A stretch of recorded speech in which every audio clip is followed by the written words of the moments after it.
Welcome to G220 Radio. This is Mike, and I'm sorry to our live streamers for the delay. I'm here by myself. Both Ricky and Nathaniel were not able to join me today. So you're going to hear a monologue as I try to think through the question, should Christians read fiction books? It's something I've been thinking about more recently, just in my own reading habits and thinking about books I want to read and other pursuits that I am on, both kind of in media and doing some things behind the scenes here at G220 Radio and just my own academic per se pursuits and thinking and reading and being able to think through these issues. And this really has become something I've thought about more recently. And I started thinking about it before, but there's two kind of podcasts that I've listened to in the last year or so, we could say, that has challenged me to think about what I read. Now, most of the time, probably like many of our listeners here at G220 Radio, we enjoy theology. And so most of the books I read are theological in nature, whether it's thinking about Nehemiah Cox's understanding of covenant theology and thinking through his book about the covenants that God gave to man, or when thinking about even books like here that I want to start. I have None Greater above me upstairs. I have a book, Always Be Ready, about apologetics by Greg Bonson. I've read books. I have books under here, under my desk, in which I have read and haven't put back yet. I have a library full of books that I would want to read sometime. I just received a new book that my pastor wrote on typology and allegory, something to read. There's always these nonfiction books that I want to read. And my wife was listening to a Thinking in Public, which is Al Mohler's other podcast, which is not a daily analysis of news and events from a Christian worldview. It's where he brings people in. He wants to talk about who he thinks is shaping culture, shaping what it is. And what's nice is that's an hour long. It's a conversation, and you kind of engage a little bit, and you kind of see Mohler in a different situation. And the podcast in this I was listening to was his podcast with Andrew Peterson. And they were talking about music and creativity and other aspects of it. And Andrew Peterson has written hymns. He has been part of the Sing Conference put on by the Gettys. And he's read a book. In fact, the beginning of the pandemic, he read through his books. He would take a night and he would read a chapter. And my wife has started reading his books, and she's enjoyed them. They're good books. And my wife, and to admit, she is more well-read than I am. I have a hard time reading. She reads a lot, reads more than I do. And she has read far more books and a lot of classics. And so I have this influence. So just listening to, he was talking about, and one thing they're talking about that want to kind of bring in is why Catholics have all kind of the good religious books. Not all of them, because you have C.S. Lewis. But that Protestants just haven't made the books. You think of some of my wife's authors, like Frank Peretti. He's Catholic. Gerald Tolkien is probably more well known with the Lord of the Rings and the Hobbit. And they're making a note is that the Catholics can kind of plunge deeper into kind of sin, because there's a sense in which, well, I can just go to the priest and ask for forgiveness. And so it gives them this bound, this way to kind of think through evil and details that Protestants just won't or haven't done. And so, but they're just talking about what does it mean to be like a good Protestant Orthodox Christian and engage in writing novels and writing things.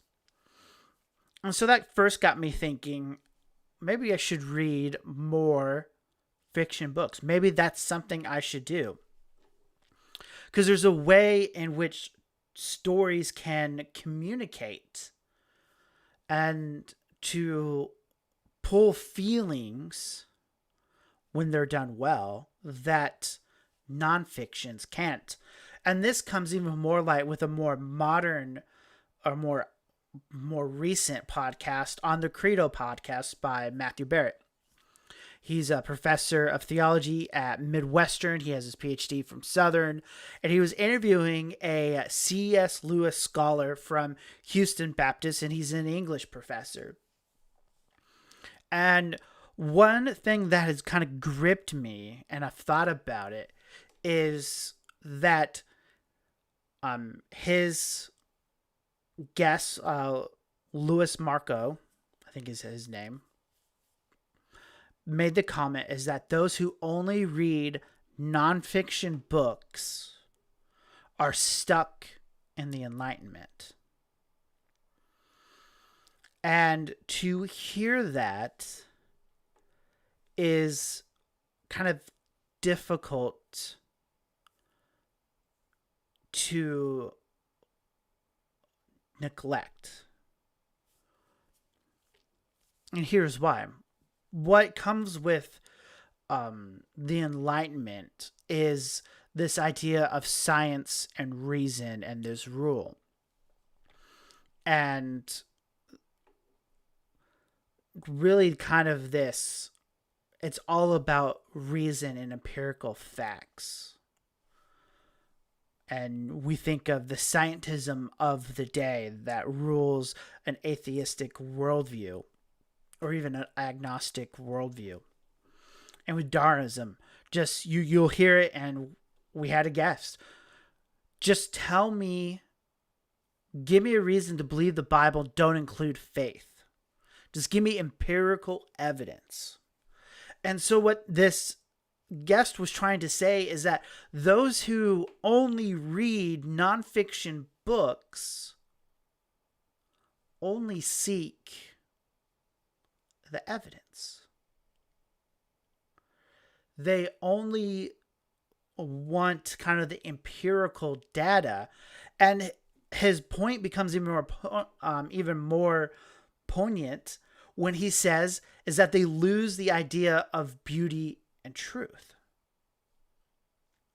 That is, nonfiction brings about ideas to think about beauty and truth.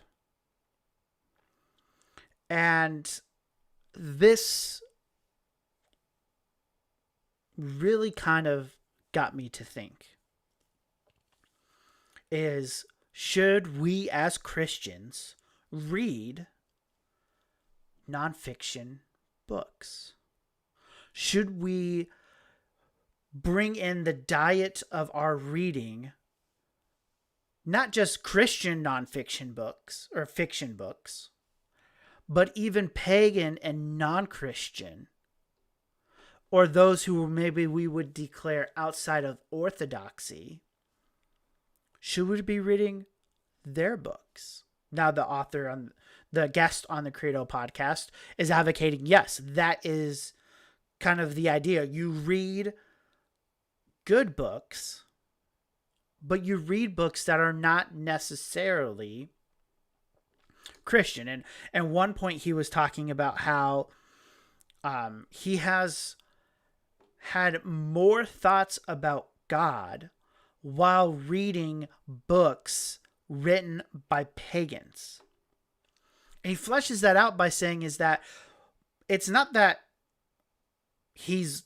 there's like this worshipful moment in which the pagan is writing and he's identifying with it and whatnot, but that the insights of the pagan about human nature, when grounded in our theological understandings, that is, we're filtering the pagan through the Bible. What is he saying? Is he in reality? But that his understanding of man is so inspired that in general revelation, they can make these ideas and pull these ideas, in which helps us to better understand who we are. And some of this, maybe to think about it, is the idea of aliens. And we have this idea that because of how vast the universe is, that there must be other life forms. What I always find interesting is these life forms are always more advanced than we are. And you've heard some scientists about aliens helping Egyptians and whatnot. But no one asks, what if we're the most advanced culture, world? Let's just entertain the idea of this, I would say, fiction, this idea of aliens. Well, why is it aliens are always more advanced than we are as humans? Why I think this is important in this discussion is not because I think aliens are true or fiction, but that the idea of there being a higher power, something outside of us that is bigger and better, really reflects our longing for God. That is, those who believe in aliens and that they're out there and they're better and maybe we can learn something from them, reflect their yearning after and going after a higher being. Well, that's what Aslam is arguing. That's the cosmological argument kind of being developed. They're just misplaced. They're trying to find these aliens here in this large and vast universe, not realizing the large and vast universe is to direct them to the Lord, to worship Yahweh, for the heavens declare his glory. And so when we think about the idea of fiction, as I've kind of thought through this, and as my family has read or currently reading C.S. Lewis's Narnia series, The Chronicles of Narnia, that the imagery, the writing, even though this is more allegorical and to reflect Christian truth, brings something different. It brings feeling and emotion much more than Thomas Schreiner's New Testament theology book does. And the more I've kind of thought about this, the more I think as Christians we should, or at least those of us who don't read fiction books, read more fiction books. Now, obviously, there's qualifications that books that you find out to be,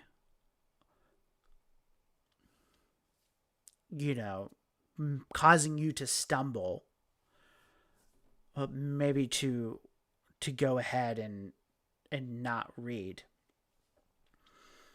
but to consider what books, even trying to seek and understand the Odyssey. And I think what makes this hard, and at least for me, and what this guest on the Credo podcast was very pointed at, is because I enjoy reading nonfiction more, there's a sense in which I don't know how to read fiction books. And it's completely true. Completely true. I am bad at reading books in general, let alone reading fiction books and poetry. Oh, I took an English literature class thinking, oh, this would be fun. I read so much poetry, I almost dropped the class. I don't get it.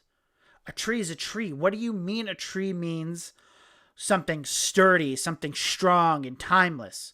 That's not what a tree is. A tree is a tree. See, that's my problem.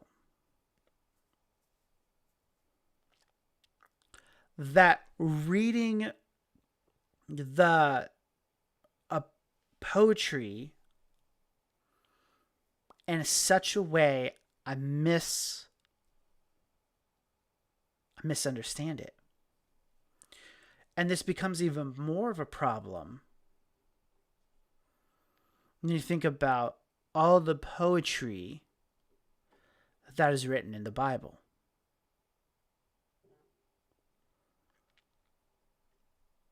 When you think of Psalms and Job and the prophets, that they're there to invoke some sort of emotion. But since I, myself, Mike, do not know how to read fiction and poetry, there is a sense in which I miss a lot. What has been helpful in recent years is that my pastor dabbled in taking tunes, writing new lyrics to him. He's written poems. He's obviously written books. And there's an element in which he's able to communicate this better. And I think that's where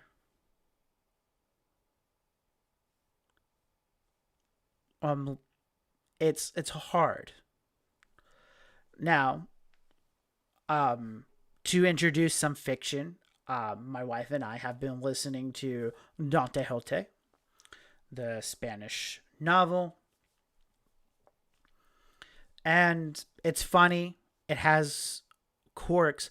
But even in that, when I was talking to my wife about this show, not knowing what I was going to talk about, still don't know what I'm going to talk about. And to think about these things,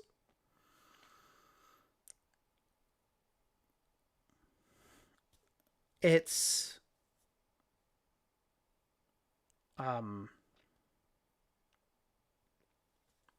it makes me think. Now, we may know the story of Don Quixote. He is a gentleman who enjoys reading. and gets caught up in the fantasy life of the great knights. And being caught up in this, he tries to live, thinks he's a great knight, wants to be a great knight. And he fights windmills that he thinks looks like giants, and other things.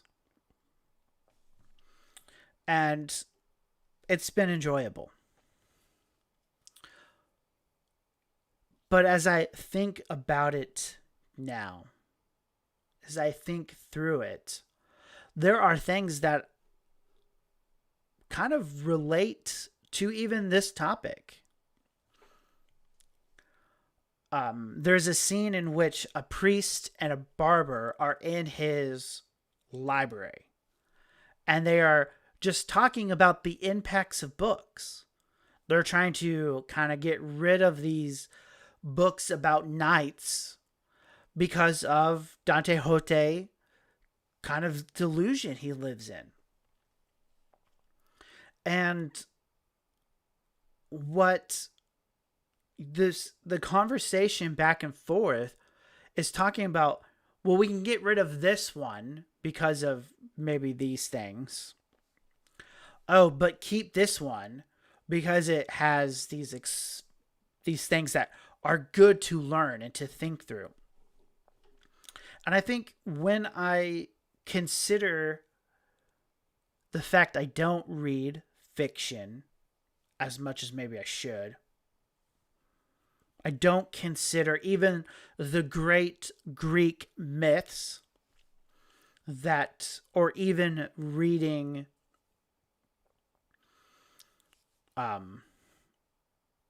Aristotle or Plato and there's a sense in which there is a loss of thinking through, understanding, and even having the author bring you into the depths of a mind that may not know. Again, back on the Credo podcast with the guest, and I'll have these linked in the description if you want to listen to him. He was talking about Dante's Purgatorium, which is his book on the purgatory. Now, Dante is a Catholic. He's writing a book on purgatory. But what this author said is that the Purgatorium gives you a depth of how horrid your sin is that no book has ever done. And when you think about that idea, that fiction can bring you to think about, to consider things in new ways, in ways that open up the experience, there's a sense in which it adds more. It gives concrete idea to abstract thinking. We're always kind of looking for kind of this practical aspect. And I wonder sometimes that in my own life, I miss some of the practicality of deep doctrines because nonfiction books aren't able to develop that in a story form that makes it engaging and through it. I think that's why a lot of people, you think just even about Narnia or even Pilgrim's Progress, the way these allegories work through and teach key principles. And I think that's part. I know C.S. Lewis may be more people maybe less about reading him because of possibly having errant atonement views, seemingly denying substitutionary atonement or leaning more on a different view of atonement. But there's a sense in which, like, even in a book like The Horse with a Boy, there comes to a point in which Aslan, the Christ figure, kind of the God figure, is showing to directing the ways of this boy and his travels into meeting up with someone and all the things that are associated with it. That there's something thinking about that, how God orchestrates our lives, that even meeting individual people impact who we are and how we live out this world. And this book can easily show it. And even the character change between the main kind of male character and the female character and their hatred towards each other, which changes. And so I think when we consider how fiction can tell the story, which I even think, like, even in how we write biographies can't even do it. Like, biographies, while are good and I recommend reading them, can't always give us the same sense. Now, we can hear the story of God and we can worship God and how he has worked in this person's life. But I think, as thinking through this issue, that it's not as easy told as a story that is made up. And I mean, my kids, we get in the car and they're asking, can we read Narnia? Let's read Narnia. And they're quiet. They listen. They're engaged. My son will talk about the bad white witch. And it plays in their minds. I think when I consider, and I've enjoyed it myself, that I have kind of seemingly have missed something.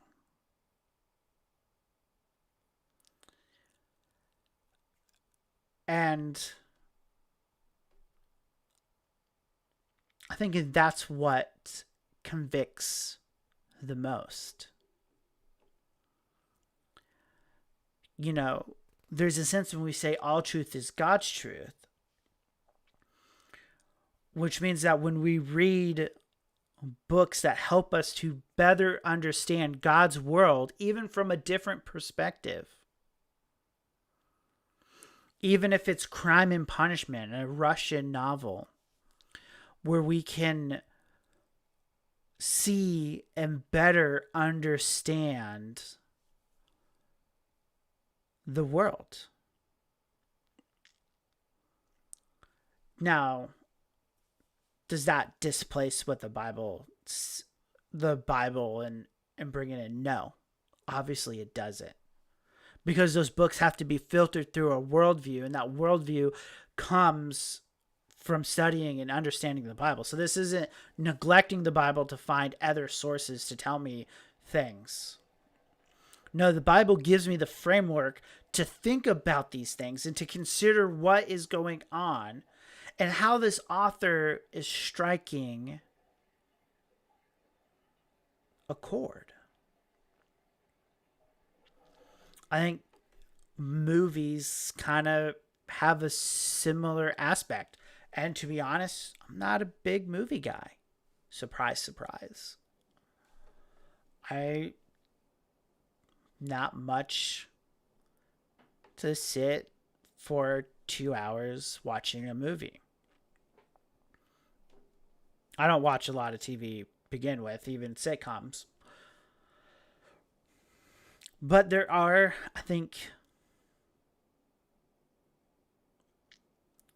things that we should consider when we engaged in kind of these storytelling medias, whether it's primarily books, what we're talking about, even poems, and just to think about poems even some more. Probably a piece of literature I've enjoyed from that class was, I guess it's not really a poem, but anyways, it was A Modest Proposal by Jonathan Swift. And it was a book, a pamphlet that shook me when it clicked on what he was talking about. Part of me was like, this is not what he's talking about. And I reread sections. I'm like, no, he's not. And what comes in is that the title is an irony. And in fact, is not a modest proposal. Now, it's satire. I'll put it that way. From what I'm going to say next. What the pamphlet is about, spoiler alert, it's about eating babies to control the population in Ireland. He saw there was a need, and Ireland being predominantly Catholic, and the Catholic Church being against birth control during Jonathan Swift's time, I think he was Anglican, they're dealing with people having more children than what they could take care of. And so he brings this modest proposal. It was shocking when I thought about that. And I think when I think about that, and I don't know good fiction. I don't even know why I should say good fiction. I don't know what it is. My wife will tell you what it is. Probably classics. But to think about that, he's writing in a culture and a time, and it's grotesque nonetheless to think about. But it shows the need to solve a problem. When you think about the myths of old, and with their gods, part of it is thankful that we have a God that is gracious and kind and sacrifice himself. But I think it's those types of things that would help us to appreciate more. So I've started to read fiction, and one kind of guilty pleasure I enjoy is the world of espionage. I mean, I'm talking CIA, NSA. And I'm a big James Bond's, wow, I don't know that James Bond fan. So I decided I've started reading Casino Royale from James Bond. And it has been good. I've read the short stories of Sherlock Holmes. And just the thinking. And here's application. So Sherlock Holmes is one who can notice, has great observational points and thinking. And you kind of, Conan Doyle, you kind of get an idea towards the end. He does not tell you everything, but even those books, when you think about Sir Arthur Conan Doyle, he was a leading pioneer in forensic science. In fact, would go out and help people who thought they were being unjust for whatever reason, dealing with it. And part of Sherlock Holmes is an embodiment of Sir Arthur Conan Doyle. I'm not even pronouncing his name right. And as I think through those, reading through the short stories, I mean, there's things that we can learn. One of the first things I learned about studying the Bible is to make observations, to read the text, to study the text. We had to read a story about a guy stuck with a fish for many days and continue to look and to seek and to find. And there's a sense in which Sherlock embodies one that is paying attention to details, that are noticing things. And when it comes to then understanding the text of Scripture, there's kind of an embodiment. It's like, okay, I need to, in a sense, be like Sherlock when I'm studying John 3:16, and I'm looking at not only the grammatics, the grammar and the words and what they mean, but the syntax and where they fall and why they are. How does that relate to not only the section before it, but the section after it? And all of those details becomes important. I think good stories, as I collect them and think about them, help to illustrate points when we are talking, even I think on the streets, to have solid, concrete ideas for it. One of kind of the bigger problems I have teaching kids is I'm not concrete enough. They don't understand. I mean, the Trinity is hard to understand. It's somewhat abstract. But try to teach kids about the Trinity. I mean, that's why it's so easy to say, well, the Trinity is like ice. Or like a cube. Because it gives them something concrete, hard.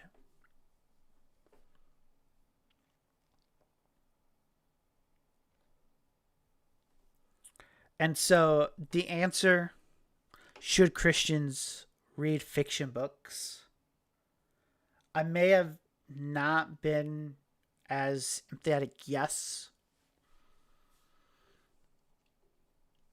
and maybe timidly, but I think kind of thinking through these issues, I think, yeah. I think Christians should read fiction books. Now, it shouldn't be the complete diet, obviously. And I remember John Piper, and I have the book, and I've tried to read it. Mulliman Adler's book on how to read a book. It's interesting.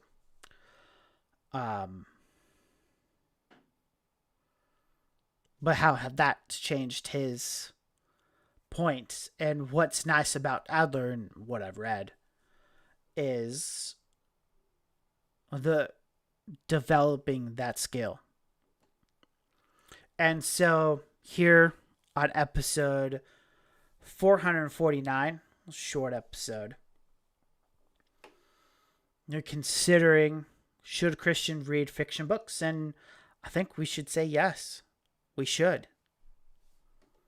Not just fiction books, not just Christian fiction books, but that we should find books that help us to better understand the world we live in, and understand those books, and to use those books as conversational pieces, and to horn in what the Bible we know says to be true about who we are and how we are to live in this world.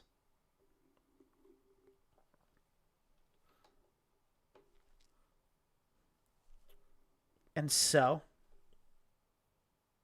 here on YouTube or on Podbean, wherever you're listening to, drop a comment. Give us, what was your favorite fiction book growing up? What's your current favorite fiction book? Why did you like it? How did it help you?